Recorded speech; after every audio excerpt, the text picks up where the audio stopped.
The two-day nationwide strike in India by the central trade unions has entered its second day today. Banking and transport services have been partially impacted. Peaceful sit-in protests have been staged in Kerala, Tamil Nadu and Karnataka and even at Delhi's Jantar Mantar. The trade unions are protesting against the central government's policies affecting workers, farmers. While the two-day strike has been largely peaceful, a report in the New York Times is blowing the strike out of proportion. Let's first show you what the New York Times article has to say. The article is misleadingly titled, "General Strike Throws India into Confusion." It says, and I'm quoting, "The walkout blocked roads and train tracks and public transportation absent from the streets of many towns."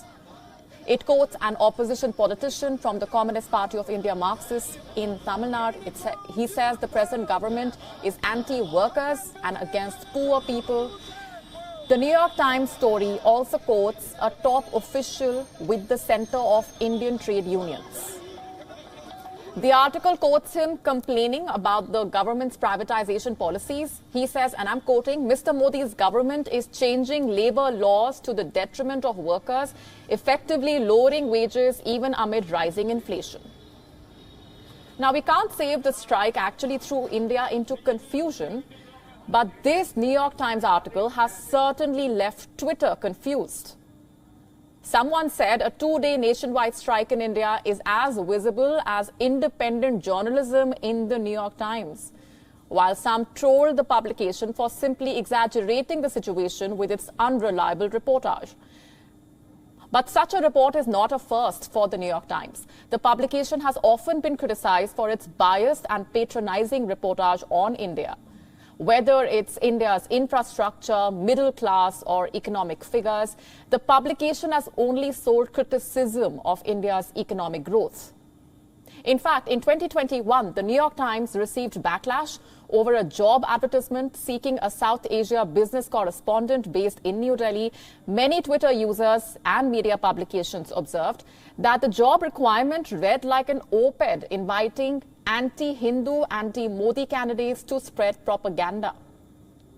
Moreover, political or cultural matters that are personal to India have also been denigrated by the New York Times. Sample this. In 2019, the New York Times had a hard time coming to terms with reality. This was after Prime Minister Modi's government decided to abrogate Article 370, paving the way for the greater integration of Jammu and Kashmir with India. And in 2017, the New York Times carried an article that claimed the sari to be a symbol of Hindu nationalism. These instances have compelled critics and netizens to ask if the New York Times has been as prompt in reporting about India's achievements.